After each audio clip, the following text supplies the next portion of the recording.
నాళ్ల పాటు సక్సెస్ఫుల్ గా సాగింది. ఇదే టైంలో గురూజీపై కొంతమందికి అనుమానం వచ్చి ఆయన సీక్రెట్ బెడ్రూమ్ లోకి తొంగి చూసి షాక్ అయ్యారు.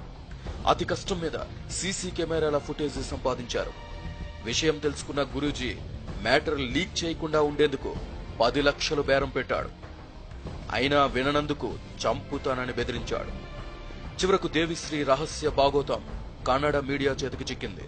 2014 మే 1న దేవిశ్రీ చీకటి భాగోతం బట్టబయలయ్యింది. రాసలీలలు రచ్చకెక్కాయి. భక్తులు గురూజీని బట్టలోడ తీసుకొట్టారు. పోలీసులు కూడా లాఠీ రుచి చూపించారు. సెల్లో పెట్టి కుమ్మేశారు. ఆ తర్వాత తమిళనాడులో మకాం పెట్టాలనుకుని అక్కడ తన్నులు తిన్నాడు. చివరకు బెంగళూరులో ప్యాకప్ చెప్పేసి తెలుగు రాష్ట్రాల్లో దుకాణం తెరిచాడు. కర్ణాటకలో కొట్టించుకున్నా తిట్టించుకున్నా గురుడు మారలేదు. బుద్ధిలో మార్పు లేదు. పెళ్ళయి పిల్లలున్నా ఈయన ఆస్తి ఆరాటం తగ్గలేదు. దుకాణం మూయలేదు.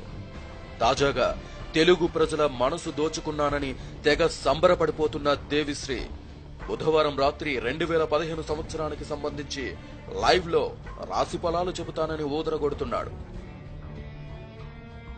మరి ఈయన సూక్తులు వింటారో లేక నిజం తెలుసుకుని నిగ్గు తేల్చుతారో తెలుగు ప్రజలే తేల్చుకోవాలి. వి రిపోర్ట్, యు డిసైడ్.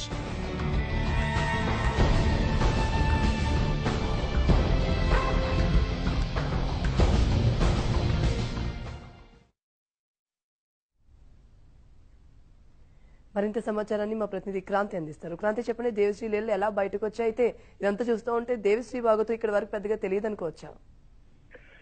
క్రాంతి, ఒక రకంగా చెప్పాలంటే జ్యోతిష్య మాఫియా నడుపుతున్నటువంటి వ్యక్తిగా మనం దేవిశ్రీని భావించాలి. రాష్ట్రానికి సంబంధించినటువంటి ప్రముఖ ప్రైవేట్ ఛానల్ జీ తెలుగులో ఆయన ప్రతిరోజు కూడా ఉదయం 9:30 నుంచి 10:30 గంటల వరకు కూడా తన కార్యక్రమాన్ని ప్రసారం చేస్తున్నారు. అయితే ఈ కార్యక్రమంలో భాగంగా ముఖ్యంగా టెలిఫోన్ లైన్ లోకి వస్తున్నటువంటి మహిళల యొక్క నంబర్లు డేటాబేస్ సంపాదించి ఆ తర్వాత ఆయన వారికి టచ్ లోకి వెళ్ళటం, వారి జాతకంలో అనేక దోషాలు ఉన్నట్లుగా దానికి ఆయన ఖచ్చితంగా ఒక సొల్యూషన్ ఇస్తా అన్నట్లుగా కూడా వారందరితో కూడా మాట్లాడి చాలా మందిని ఇప్పటికే ఇబ్బందులు పెట్టినట్లుగా కూడా మన దృష్టికి వచ్చింది. ఈ నేపథ్యంలోనే గతంలో ఇతను చేసినటువంటి కర్ణాటకలో చేసినటువంటి రాసలీలలు, అదేవిధంగా తమిళనాడు రాష్ట్రంలో ఎవరెవరినైతే మోసం చేశారో వారందరూ కూడా బయటకు వచ్చి పోలీస్ కంప్లైంట్ కూడా ఇచ్చారు. ఇతని మీద పోలీసులు కూడా యాక్షన్ తీసుకున్నట్టు